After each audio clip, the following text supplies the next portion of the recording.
Chapitre 2. Le merveilleux et le surnaturel. 7.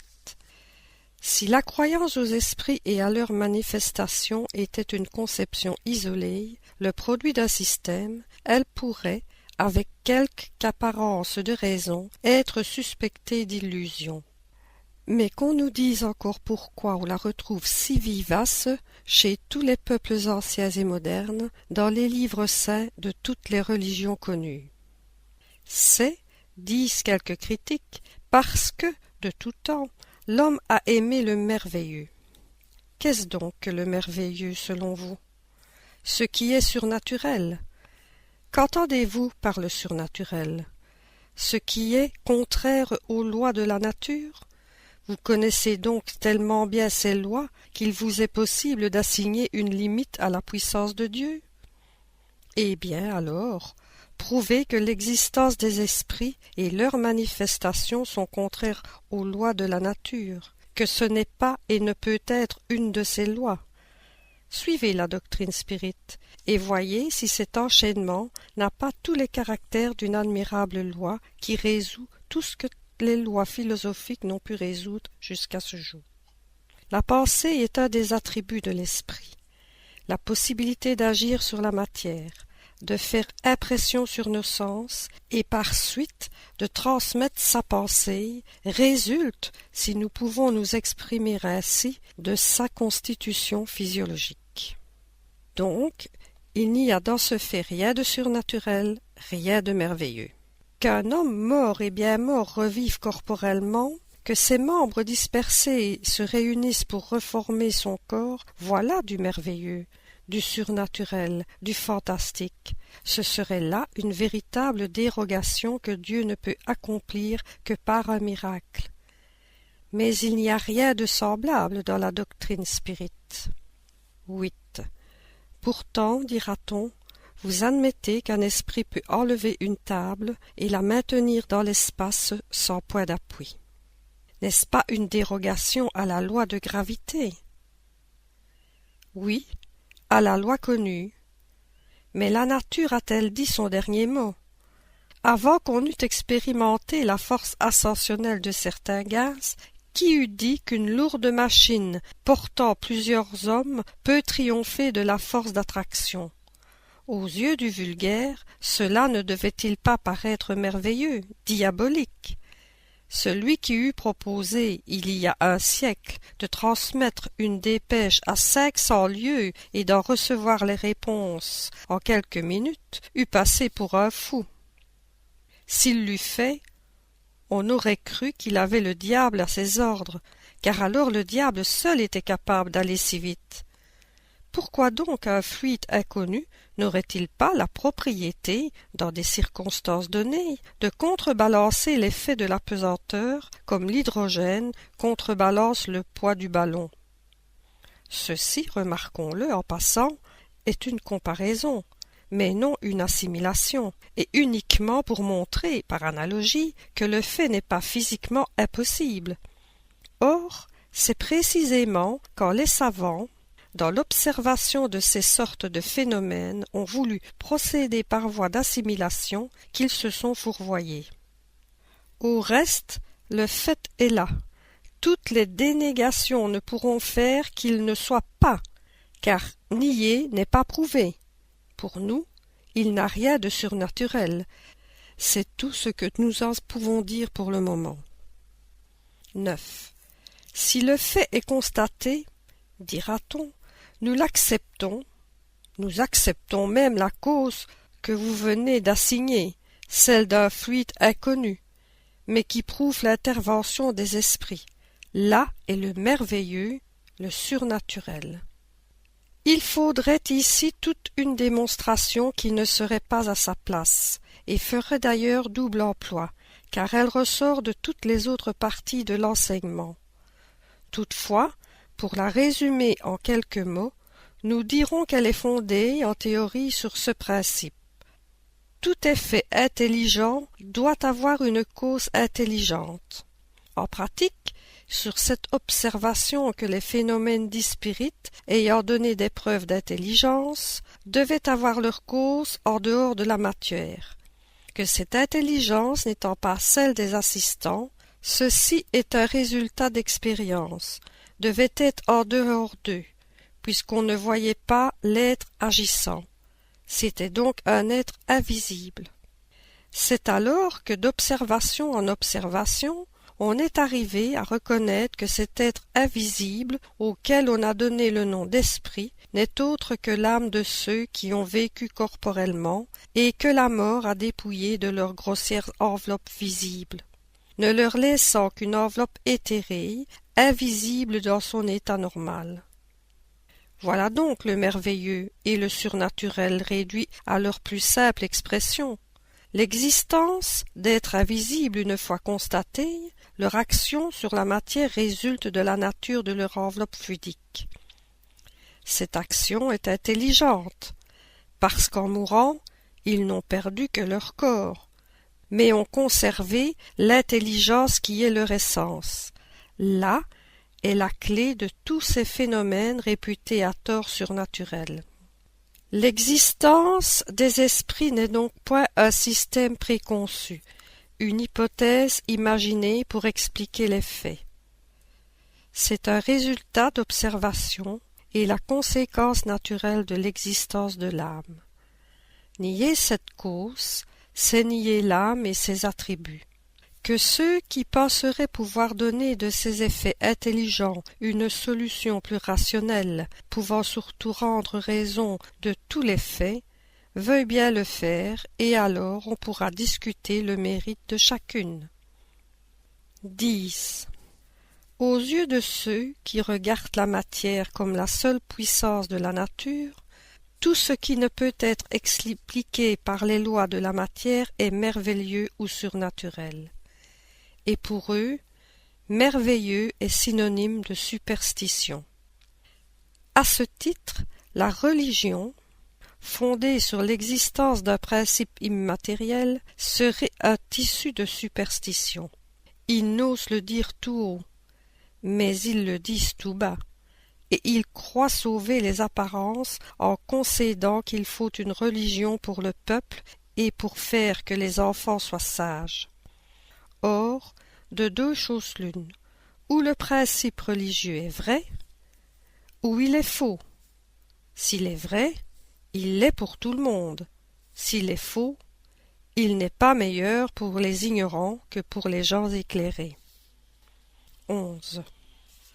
Ceux qui attaquent le spiritisme au nom du merveilleux s'appuient donc généralement sur le principe matérialiste, puisqu'en déniant tout effet extramatériel, ils dénient par cela même l'existence de l'âme. Sondez le fond de leurs pensées, scrutez bien le sens de leurs paroles, et vous verrez presque toujours ce principe, s'il n'est catégoriquement formulé, poindre sous les dehors d'une prétendue philosophie rationnelle dont ils le couvrent. En rejetant sur le contenu merveilleux tout ce qui découle de l'existence de l'âme, ils sont donc conséquents avec eux-mêmes. N'admettant pas la cause, ils ne peuvent admettre les effets. De là chez eux une opinion préconçue qui les rend impropres à juger sainement du spiritisme parce qu'ils partent du principe de la négation de tout ce qui n'est pas matériel. Quant à nous, de ce que nous admettons les effets qui sont la conséquence de l'existence de l'âme, s'ensuit-il que nous acceptions tous les faits qualifiés de merveilleux? Que nous soyons les champions de tous les rêveurs, les adeptes de toutes les utopies, de toutes les excentricités systématiques? Il faudrait bien peu connaître le spiritisme pour le penser. Mais nos adversaires n'y regardent pas de si près. La nécessité de connaître ce dont ils parlent est le moindre de leurs soucis. Selon eux, le merveilleux est absurde. Or, le spiritisme s'appuie sur des faits merveilleux. Donc le spiritisme est absurde. C'est pour eux un jugement sans appel. Ils croient opposer un argument sans réplique, quand, après avoir fait d'érudites recherches sur les convulsionnaires de Saint-Médard, les camisards des Cévennes ou les religieuses de Loudun, Ils sont arrivés à y découvrir des faits patents de supercherie que personne ne conteste. Mais ces histoires sont-elles l'évangile du spiritisme? Ses partisans ont-ils nié que le charlatanisme ait exploité certains faits à son profit, que l'imagination en ait créé, que le fanatisme en ait exagéré beaucoup? Il n'est pas plus solidaire des extravagances qu'on peut commettre en son nom que la vraie science ne l'est des abus de l'ignorance, ni de la vraie religion des excès du fanatisme. Beaucoup de critiques ne jugent le spiritisme que sur les contes de fées et les légendes populaires qui en sont les fictions. Autant voudraient juger l'histoire sur les romans historiques ou les tragédies. En logique élémentaire, pour discuter une chose, il faut la connaître, car l'opinion d'un critique n'a de valeur qu'autant qu'il parle en parfaite connaissance de cause. Alors seulement son opinion, fût-elle erronée, peut être prise en considération. Mais de quel poids est-elle sur une matière qu'il ne connaît pas? La vraie critique doit faire preuve non seulement d'érudition, mais d'un savoir profond à l'endroit de l'objet qu'il traite, d'un jugement sain et d'une impartialité à toute épreuve. Autrement, le premier ménétrier venu pourrait s'arroger le droit de juger Rossini et un rapin celui de censurer Raphaël. 13. Le spiritisme n'accepte donc point tous les faits réputés merveilleux ou surnaturels. Loin de là. Il démontre l'impossibilité d'un grand nombre et le ridicule de certaines croyances qui constituent, à proprement parler, la superstition. Il est vrai que dans ce qu'il admet, il y a des choses qui, pour les incrédules, sont du merveilleux tout pur, autrement dit de la superstition. Soit. Mais au moins, ne discutez que ces points, car sur les autres il n'y a rien à dire, et vous prêchez des convertis. En vous attaquant à ce qu'il réfute lui-même, vous prouvez votre ignorance de la chose, et vos arguments tombent à faux. Mais où s'arrête la croyance du spiritisme, dira-t-on? Lisez et observez, et vous le saurez. Toute science ne s'acquiert qu'avec le temps et l'étude. Or, le spiritisme, qui touche aux questions les plus graves de la philosophie, à toutes les branches de l'ordre social, qui embrasse à la fois l'homme physique et l'homme moral, est lui-même toute une science, toute une philosophie qui ne peut pas plus être apprise en quelques heures que toute autre science. Il y aurait autant de puérilité à voir tout le spiritisme dans une table tournante qu'à voir toute la physique dans certains jouets d'enfants.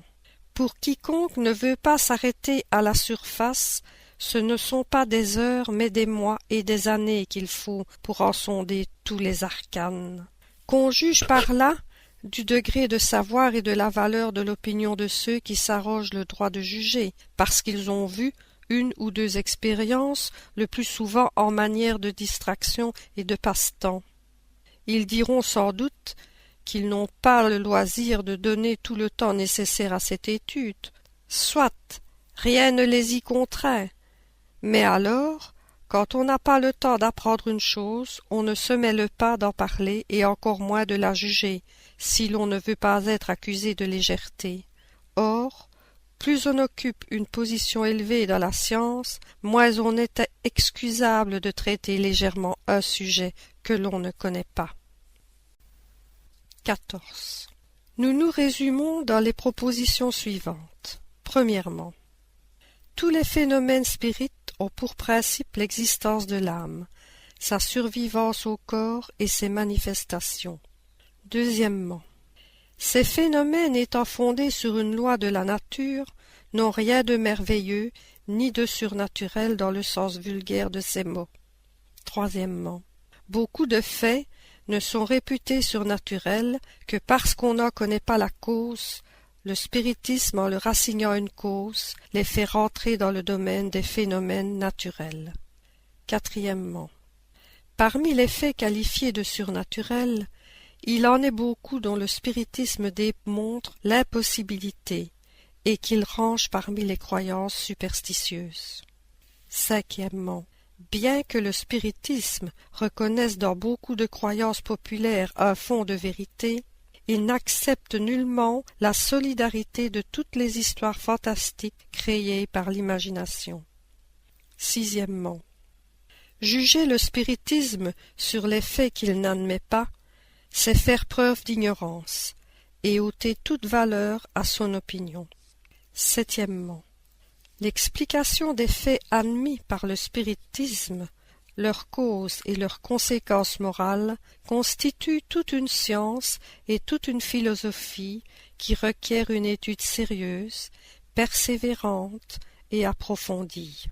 Huitièmement, le spiritisme ne peut regarder comme critique sérieux que celui qui aurait tout vu, tout étudié, tout approfondi, avec la patience et la persévérance d'un observateur consciencieux, qui en saurait autant sur ce sujet que l'adepte le plus éclairé, qui aurait, par conséquent, puisé ses connaissances ailleurs que dans les romans de la science, à qui on ne pourrait opposer aucun fait dont il n'eût connaissance, aucun argument qu'il n'eût médité, qu'il réfuterait, non par des négations, mais par d'autres arguments plus péremptoires, qui pourraient enfin assigner une cause plus logique aux faits avérés. Ce critique est encore à trouver. 15. Nous avons tout à l'heure prononcé le mot miracle. Une courte observation à ce sujet ne sera pas déplacée dans ce chapitre sur le merveilleux. Dans son acception primitive, et par son étymologie, le mot miracle signifie « chose extraordinaire », « chose admirable à voir ». Mais ce mot, comme tant d'autres, s'est écarté du sens originaire, et aujourd'hui il se dit, selon l'Académie, d'un acte de la puissance divine contraire aux lois communes de la nature. Telle est en effet son acception usuelle, et ce n'est plus que par comparaison et par métaphore qu'on l'applique aux choses vulgaires qui nous surprennent et dont la cause est inconnue. Il n'entre nullement dans nos vues d'examiner si Dieu a pu juger utile, en certaines circonstances, de déroger aux lois établies par lui-même. Notre but est uniquement de démontrer que les phénomènes spirites, quelque extraordinaires qu'ils soient, ne dérogent nullement à ces lois, n'ont aucun caractère miraculeux, pas plus qu'ils ne sont merveilleux ou surnaturels. Le miracle ne s'explique pas. Les phénomènes spirites, au contraire, s'expliquent de la manière la plus rationnelle. Ce ne sont donc pas des miracles, mais de simples effets qui ont leur raison d'être dans les lois générales. Le miracle a encore un autre caractère, c'est d'être insolite et isolé. Or, du moment qu'un fait se reproduit, pour ainsi dire à volonté, et par diverses personnes, ce ne peut être un miracle. La science fait tous les jours des miracles aux yeux des ignorants.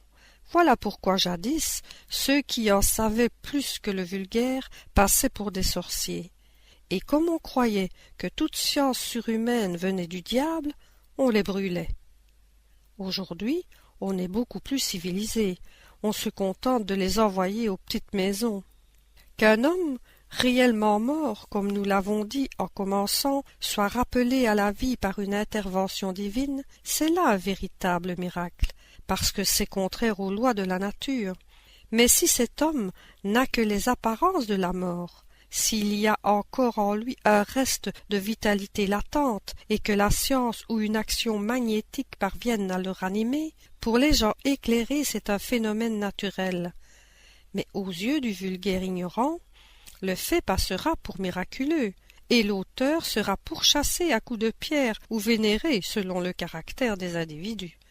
Qu'au lieu de certaines campagnes, un physicien lance un cerf-volant électrique et fasse tomber la foudre sur un arbre, ce nouveau Prométhée sera certainement regardé comme armé d'une puissance diabolique. Et soit dit en passant, Prométhée nous semble singulièrement avoir devancé Franklin, Mais Josué, arrêtant le mouvement du soleil ou plutôt de la terre, voilà le véritable miracle, car nous ne connaissons aucun magnétiseur doué d'une assez grande puissance pour opérer un tel prodige. De tous les phénomènes spirites, un des plus extraordinaires est sans contredit celui de l'écriture directe, et l'un de ceux qui démontrent de la manière la plus patente l'action des intelligences occultes. Mais, de ce que le phénomène est produit par des êtres occultes, il n'est pas plus miraculeux que tous les autres phénomènes qui sont dus à des agents invisibles, parce que ces êtres occultes qui peuplent les espaces sont une des puissances de la nature, puissance dont l'action est incessante sur le monde matériel aussi bien que sur le monde moral. Le spiritisme, en nous éclairant sur cette puissance, nous donne la clé d'une foule de choses inexpliquées et inexplicables par tout autre moyen, et qui ont pu, dans des temps reculés, passer pour des prodiges. Il révèle, de même que le magnétisme, une loi, sinon inconnue du moins mal comprise, ou pour mieux dire, on connaissait les effets, car ils se sont produits de tout temps. Mais on ne connaissait pas la loi, et c'est l'ignorance de ces lois qui a engendré la superstition. Cette loi connue, le merveilleux disparaît, et les phénomènes rentrent dans l'ordre des choses naturelles. Voilà pourquoi les spirites ne font pas plus de miracles en faisant tourner une table ou écrire des trépassés, que le médecin en faisant revivre un moribond ou un physicien en faisant tomber la foudre. Celui qui prétendrait, à l'aide de cette science, faire des miracles, serait ou un ignorant de la chose, ou un faiseur de dupes. 16. Les phénomènes spirites, de même que les phénomènes magnétiques, avant qu'on en eût connu la cause, ont dû passer pour des prodiges. Or, comme les sceptiques, les esprits forts, c'est-à-dire ceux qui ont le privilège exclusif de la raison et du bon sens, ne croient pas qu'une chose soit possible, du moment qu'ils ne la comprennent pas. Voilà pourquoi tous les faits réputés prodigieux sont l'objet de leur raillerie. Et comme la religion contient un grand nombre de faits de ce genre, ils ne croient pas à la religion, et de là à l'incrédulité absolue il n'y a qu'un pas. Le spiritisme, en expliquant la plupart de ces faits, leur donne une raison d'être. Il vient donc en aide à la religion, en démontrant la possibilité de certains faits qui, pour n'avoir plus le caractère miraculeux, n'en sont pas moins extraordinaires. Et Dieu n'en est ni moins grand ni moins puissant, pour n'avoir pas dérogé à ses lois. De quel quolibet les enlèvements de Saint-Cubertin n'ont-ils pas été l'objet? Or, la suspension éthérienne des corps graves est un fait expliqué par la loi spirite. Nous en avons été personnellement témoins oculaires, et M. Home, ainsi que d'autres personnes de notre connaissance, ont renouvelé à plusieurs reprises le phénomène produit par certains Cupertins. Donc, ce phénomène rentre dans l'ordre des choses naturelles. 17. Au moment des faits de ce genre, il faut placer en première ligne les apparitions, parce que ce sont les plus fréquents. Celle de la Salette, qui divise même le clergé, n'a pour nous rien d'insolite. Assurément, nous ne pouvons affirmer que le fait a eu lieu, parce que nous n'en avons pas la preuve matérielle. Mais pour nous, il est possible, attendu que des milliers de faits analogues récents nous sont connus. Nous y croyons non seulement parce que leur réalité est avérée pour nous, mais surtout parce que nous nous rendons parfaitement compte de la manière dont ils se produisent. Qu'on veuille bien se reporter à la théorie que nous donnons plus loin des apparitions, et l'on verra que ce phénomène devient aussi simple et aussi plausible qu'une foule de phénomènes physiques qui ne sont prodigieux que faute d'en avoir la clé. Quant au personnage qui s'est présenté à la Salette, c'est une autre question. Son identité ne nous est nullement démontrée. Nous constatons simplement qu'une apparition peut avoir eu lieu. Le reste n'est pas de notre compétence. Chacun peut, à cet égard, garder ses convictions. Le spiritisme n'a pas à s'en occuper. Nous disons seulement que les faits produits par le spiritisme nous révèlent des lois nouvelles et nous donnent la clé d'une foule de choses qui paraissaient surnaturelles. Si quelques-uns de ceux qui passaient pour miraculeux y trouvent une explication logique, c'est un motif pour ne pas se hâter de nier ce que l'on ne comprend pas. Les phénomènes spirites sont contestés par certaines personnes, précisément parce qu'ils paraissent sortir de la loi commune et qu'on ne s'en rend pas compte. Donnez-leur une base rationnelle et le doute cesse. L'explication dans ce siècle où l'on ne se paye pas de mots, c'est donc un puissant motif de conviction. Aussi, voyons-nous tous les jours des personnes qui n'ont été témoins d'aucun fait, qui n'ont vu ni une table tourner, ni un médium écrire, et qui sont aussi convaincues que nous, uniquement parce qu'elles ont lu et compris. Si l'on ne devait croire qu'à ce que l'on a vu de ses yeux, nos convictions se réduiraient à bien peu de choses.